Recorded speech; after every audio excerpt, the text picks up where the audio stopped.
Hello అందరికీ welcome to Shivaswathi all in one YouTube channel. నేను ఈరోజు నైట్ మా కన్నయ్య కోసమని క్యారెట్ ఎగ్ రైస్ చేస్తున్నా. అది ఎట్లనో చూపిస్తాను చూడండి. ఫస్ట్ ఒక 2 చెంచాల నూనె వేసుకోవాలి.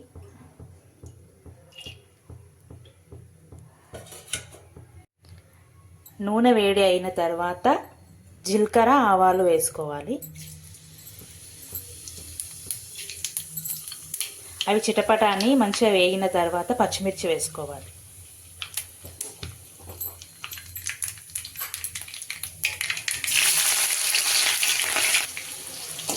అవి వేగిన తర్వాత మంచిగా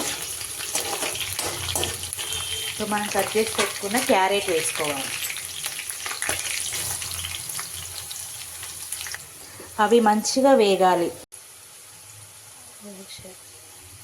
అవి మంచిగా వేగాలి నూనెలో.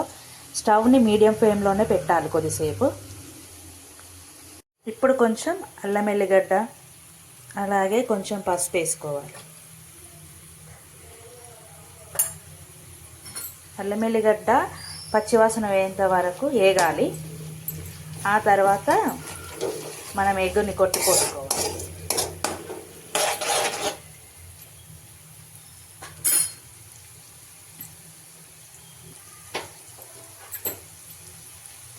ఇదిగోండి 2 ఎగ్స్ తీసుకున్నా. 2 ఇందులో పోసేసుకోవాలి. ఇప్పుడు మంటని హై ఫ్లేమ్లో పెట్టుకొని ఒక 2 మినిట్స్ అలా వదిలేయాలి. మంచిగా ఎగ్ దగ్గరికి గట్టిగా అవుతుంది. ఇప్పుడే కలిపినామనుకో నుజ్జు అయిపోతుంది. అదే కొద్దిసేపు ఆయి కలిపితే అది మంచిగా పీసెస్ లెక్క కట్ అవుతుంది. అందుకని ఒక 2 నిమిషాలు అట్లా ఆగాలి అని చెప్పింది. ఇప్పుడు కలుపుకోవాలి. చూసారా, ఆమ్లెట్ లాగా వచ్చేసి.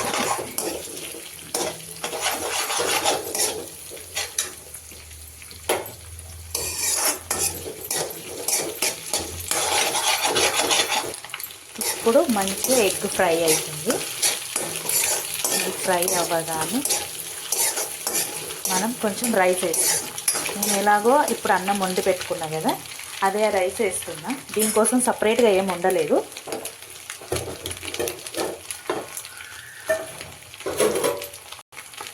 ఇప్పుడు కొంచెం నేను రైస్ వేసుకుంటాను.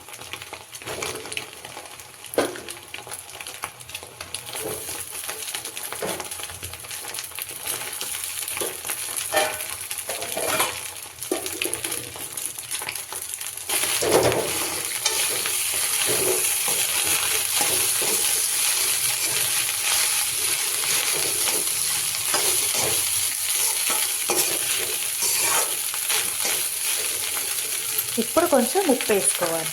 ఇంతకుముందే ఉప్పు వేసుకుంటే ఆ క్యారెట్కి ఎగ్కి పట్టుకొని ఉప్పిసం అవుతుంది. అందుకనేసి అన్నం వేసినాక వేయాలి.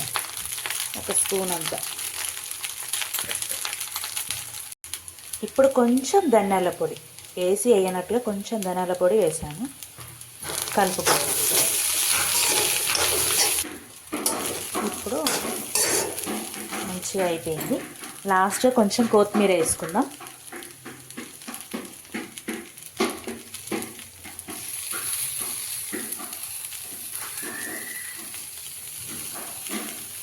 అంతే అండి. నేనైతే ఇట్లనే చేస్తాను. అది మా కన్నయ్య కోసం కాబట్టి ఇట్లా చేసుకున్నా. అదే పెద్దవాళ్ళ కోసం అయితే కారం వేసుకోవచ్చు, లేదు అంటే ఇట్లనే తినేది. చాలా బాగుంటుంది. ట్రై చేయండి. ప్లీజ్ సబ్స్క్రైబ్ చేసుకోండి.